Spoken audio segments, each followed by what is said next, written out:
سلام كبرات تخاتلتي داسنا اكسترا نحجي بستدالو علتاو زيناتات حانتي ايكونوميست تبهال مع كان زينة اب تግራይ ዘንጸላሉ ዘሎ ዓጽዋ አመልኪታ ጥሜት ከም አጽዋር በዝበላ ርእስቲ ዘዳለው ተጸብጸብ ኣብ ክልል ትግራይ ዓመጽ ኣብ ልዕሊ ደቂ ኣንስትዮ ይርአ ከም ዘሎ ምሕባሩ ኤርትራውያን ስደተኛታት ኣብ ኒጀር ሰላማዊ ሰልፎም መቕጻሎምን ካልእን ዝድህስስ ተንታነታትን ዜናታትን ሒዘልኩም መጽ ኣለኹ ኣብዛ ቻነል ድማ ናይ ወትር ተኸታተልቲ ንምዃን ሳብስክራይብ ክትገብሩ ብኽብሪ ይዕድመኩም ኣብዚ እዋን ብደረጃ ዓለም ሰፊሕ ሸፈነ ረኺቡ ዘሎ ኩነታት ኢትዮጵያ ሕጂውን ሓንቲ ዘኢኮኖሚስት ትበሃል ፍልጥቲ ማዕከን ዜና ነቲ ብሰንኪቲ ኩነታት ተፈጢሩ ዘሎ ናይ ጥሜት ኩነታት ኣመልኪታ ዘርጊሓቶ ኣብ ዘላ ጸብጻብ መንግስቲ ኢትዮጵያ ንጥሜት ከም ኣጽዋር ይጥቀመሉ ኣሎ ክትብል እያ ጸብጻባ ዘርጊሓ ዘላ እታ ማዕከን ኣብቲ ጸብጻባ ኢትዮጵያ ቅድሚ ሕጂ ዓለም ዝፈልጦ ዓጸቦ ኣጋጢምዋ ይፈልጥ እዩ ነዚ ዓጸቦ ንምቅላስ ድማ ሓደ ስሊቲ ዝበጽሕ ካብ ህዝቢ ዓለም ዝተዓዘቦ ናይ ፖፕ ደርፊ ምርኢታት ብፍሉጣት ሙዚቀኛ ተኣናጊዱ እቲ ገንዘብ ድማ ነቶም ዓጸቦ ዝነበሮም ይህዛብዩ በመልክዕ መግቢ ዝተባጽሐ እቲ ናይ ሽዑ ዓጸቦ ኸኣ ሽዑ መራሒ ኢትዮጵያ ዝነበረ ማርክሲስት መንግስቱ ሃይለማርያም ነቲ ሽዑ ኣብ ሰሜን እቲ ሃገር አንጻሩ ተላዒሉ ዝነበረ ዕጥቃዊ ቃልሲ ንምድኻም ካብ ዝብል ሓሳብ ሕርሻታት ኣቃጺሉ መኻዚኖታት ይዕንዩ ከምኡ ድማ ጥሪት ክሓርድ ይተራእዩ ኣብቲ ግዜ እቲ ኸኣ ኣብ ናይ መንግስቱ ስርዓት ሓላፊ ናይ ሰብኣዊ ትካል እቲ ሃገር ዝነበረ በዓል መዚ ነቶም ብጥሜት ዝሳቀዩ ዝነበሩ ህዝቢ ዝኸውን ገንዘብ ደልዩ ንመንግስቱ ኣብ ዘለመነሉ ግዜ መንግስቱ ሃይለማርያም ናይዞም ሕሱራት ሰባት ጸገማት ኣይተንከፍካ ብምባል ካብ ስርሑ ይኣልይዎ ኣብ ዓመት 2018 ከኣ ዶክተር ኣብ ኣሕመድ ናብ ስልጣን ኣብ ዝመጸሉ ግዜ ለዋጢ ተባሂሉ ብዙሕ ንኣዳ ክረክብ እንከሎ ናይ ሰላም ናይ ኖቤል ሽልማት ይተቐቢሉ ይኹን እምበር እዛ ኣብ ኣፍሪቃ ብብዝሒ ህዝባ ኣብ ካልኣይ ደረጃ ትስራዕ ሃገር ሕጂ እውን ደጊማ ንጥሜት ከም ኣጽዋር ክትጥቀመሉ እያ ትርአ ዘላ እቲ ተግባር ዝፍጸመሉ ዘሎ ቦታ ኸኣ ሕጂ እውን ደጊሙ ትግራይ እዩ እዛ ኢኮኖሚስት ትበሃል ማዕከን ወሲኻ ኣብ ወርሒ 11 እቲ ውግእ ካብ ዝጅምራት ሒዙ ካብቶም ኣስታት 6 ሚልዮን ዝበጽሑ ትግራዎት እቶም 2 ሚልዮን ዝበጽሑ ከማዛበሉ እንከለዉ ኣብዚ እዋን ከኣ ብዙሓት ናይ ዓጸቦ ሓደጋ አንጸላሊዎም ክኸውን ተኽእሎ እዩ ዘሎ እዚ ኸኣ መንግስቲ ኢትዮጵያ ናብቲ ክልል ከሳብ ሕጂ ብዙሕ መግቢ ከኣቱ ዘየፍቅድ ዘሎ ብምዃኑ እዩ ናይ ረድኤት ትካላት ይሕብርዎ ከም ዘለዉ ኣብዚ እዋን ካብ 2 ክሳብ 4.5 ሚልዮን ህዝቢ ትግራይ ህጹጽ ዝኾነ ሓገዝ የድልዮ ከም ዘሎ ዝገልጹ ኮይኖም ኣብዚ እዋን ከኣብ ትክልል ናጻ ዘይሸራውያን ወገናት ከኣትዉ ዘይፍቀድ ዘሎ ብምዃኑ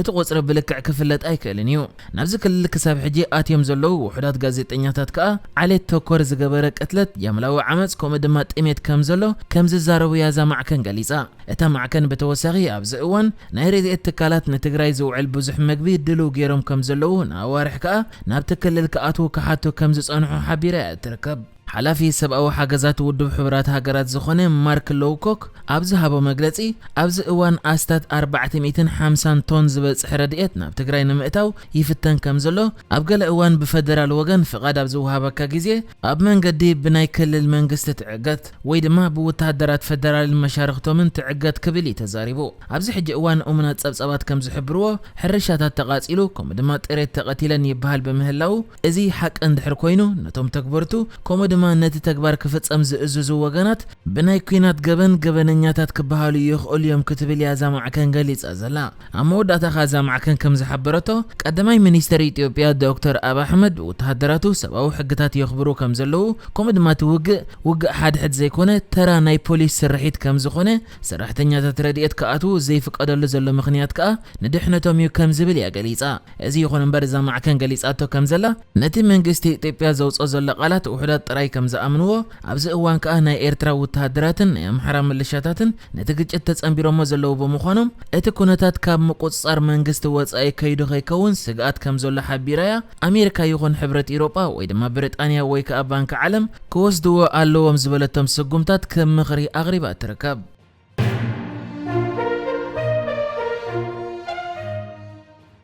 ኣብ ክልል ትግራይ ከቢድ ጾታዊ ዓመጽ ይፍጸም ከም ዘሎ ዝገልጹ ጸብጻባት ኣዝዮም ከም ዘሻቐልዋ ፍልይቲ ወኪል ሕቡራት ሃገራት ኣብ ጉዳያት ናይቶም ኣብ ግጭታት ዝፍጸሙ ጾታዊ ዓመጻት ገሊጻ እዛ ፕራሜላ ፓተን ዝተባህለት በዓልቲ ስልጣን ትማሊ ኣብ ዘውጻቶ መግለጺ ሰባት ኣባላት ስድራ ቤቶም ክጋሰሱ ብሓይሊ ይግደዱ ከም ዘለዉ ወተሃደራት ብጥቕሚ ኣገዲዶም ጾታዊ ርክብ ይፍጽሙ ኣለዉ ዝብል ክስታት ከም ዝበጽሓ ክትሕብርን ከላ ኣብ ርእሰ ከተማ ትክልል ዝኾነት መቐለ እውን ልዑል ቁጽሪ ዘለዎም ጾታዊ ዓመጻት ተፈጺሞም ዝብል ክሲ ኣሎ ጠለባት መከላኸሊ ጥንስን መርመራ ብጾታዊ ርክብ ዝመሓላለፉ ሕማማትን ሃንደበት ከም ዝወሰኸ ካብ ትካላት ጥዕና ዝበጽሐና ሓበሬታ ኣሎ ክትብል እያ ገሊጻ نسوسيغا كلهم وغنات كابت تكبار كوغطبو علماو حقتات كخبرون نصوع كتبليا تزاريبا زلا መንግስት ኢትዮጵያ በወገኑ ናብት ክልል አድላይ ዝባሃል ናይ መግብን ሕክምናው ቀረባትን ናብት ህዝብ ከም ዝሰደደ ምስ መሻርክቱ ትካላት ረድኤት ይተሓባበር ከም ዘሎን ይዝገልጽ እዚ ይኹን እምበር ቁጽሪ ናይቲ ተመዛቢሊ ዘሎ ህዝቢ ብዙሕ ብምዃኑ እቲ ዝስደድ ዘሎ ሓገዝ ምስኡ ከም ዘይመጣጠን ጸብጸባት የመልክቱ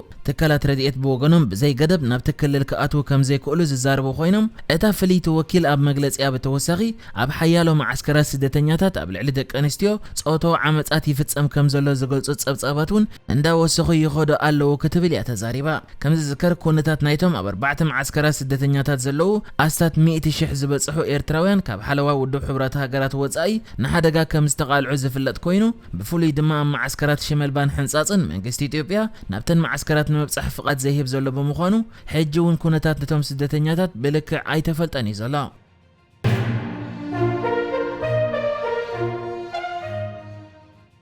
ካብ ሊቢያ ናብ ኒጀር ተሰጋጊሮም ናብ ሳልሰይቲ ሃገር ክጣየሱ ኣብ ምጽባይ ዝጸንሑ መብዛሕትኦም ኤርትራውያን ምዃኖም ዝተገልጹ ኣስታት 150 ዝበጽሑ ስደተኛታት ኣብ ርእሰ ከተማ ኒጀር ከተማ ኒያሜይ ኣብ ዝርከብ ቤት ጽሕፈት ትካል ስደተኛታት ሕብረት ሃገራት ንዝሓለፈ 4 መዓልታት ተቃውሞ የካይዱ ከም ዘለዉ ተገሊጹ እዞም ስደተኛታት መብዛሕትኦም ኤርትራውያን ኮይኖም ብሰንኪቲ ኣብ ሊቢያ ዘሎ ኩናትን ሰብኣዊ መሰላት ምግሃስን ካብ ሊቢያ ናብ ኒጀርን ሩዋንዳን ካልኦት ሃገራትን ከም ዝጉዕዞ ክግበር ዝጸንሐ ኮይኑ እዞም ሕጂ ኣብ ኒጀር ዘለዉ ድማ ቅድሚ 3 ዓመታት ካብ ሊቢያ ናብ ኒጀር ከም ዝተወስዱ ናብ ጀርመን ክጉዕዙ ኸኣ ኩሉ መስራሓት ቅድሚ ዓመት ከም ዝዛዘሙ እዮም ዝገልጹ እዞም ኤርትራውያን ስደተኛታት ኣብ እዋን ኣብ ኣፍ ደገ ትካል ስደተኛታት ሕብረት ሃገራት ኣብ ኒጀር ሎሚ ንራብዓይ መዓልቲ ተቃውሞ የስምዑ ምህላዎም ተገሊጹሎ ሓላፊት ትካል ስደተኛታት ሕብረት ሃገራት ኣብ ኒጀር ዝኾነት ኣሌክሳንድራ ሞሬሊ ግና ጉዳዮም ምስ ጀርመን ከም ዘሎን ትካል ስደተኛታት ሕብረት ሃገራት ከኣ ክገብሮ ዝኽእል ከም ዘየለ ብምግላጽያ እቶም ኤርትራውያን ስደተኛታት ናብ ቦታኦም ክምለሱ ከም ዝግባእ ሓቢራ ዘላ ሓደ ካብቶም ኣብቲ ሰላማዊ ሰልፊ ዝሳተፉ ዘለዉ ኤርትራውያን ስደተኛታት ኣብ ኒጀር ን6 ኣዋርሕ ይኹም ክትጸንሑ እኳ እንተተባህሉ ብዘይ ወላ ሓንቲ ምዕባለ ን3 ዓመት ከም ዝጸንሑ የዛረብ ሓላፊት ትካል ስደተኛታት ውድብ ሕብረት ሃገራት ኣብ ኒጀር ኣሌክሳንድራ ሞሬሊ ብወገና እቲ ቀንዲ ምኽንያት ለበዳ ኮሮና ዘስዓቦም ምስንኻል ናይ መገሻታት ከም ዝኾነ ድሕሪ ምግላጽ ናብ ኢሮጳ ሰባት ክገሹ ኣይክእሉን እዮም ትካል ስደተኛታት ውድብ ሕብረት ሃገራት ከኣ ሓደ ልኡኽ ካብ ጀርመን ናብ ኒጀር መጺኡ ነቲ መስርሕ ክውድእ እዩ ዝጽበ ዘሎ ብሰንኪ ዘሎ ለበዳዊ ሕመም ግና ኩሉ ደው ኢሉ እዩ ዘሎ ነዚ ኸኣ ክርድኡን ኣይከኣሉን መዓልታዊ እነግሮም እየ ዘለኹ ክትብል እንከላ ብጀካቶም ንጀርመን ዝጽበዩ ዘለዉ ኤርትራውያን ስደተኛታት ከኣ ካልኦት ናብ ብሪጣንያ ንምኻድ ተዳልዮም ዝነበሩ ከባቢ 29 ስደተኛታት እውን ተመሳሳሊ ጸገም ኣጋጢሞም ከም ዘሎ እዩ ተገሊጹ ንሕጂ ዝተዳለወ ዜናታት እዚ ነይሩ ብካልእ ክሳብ ንራኸብ ሰላም ንዓኹም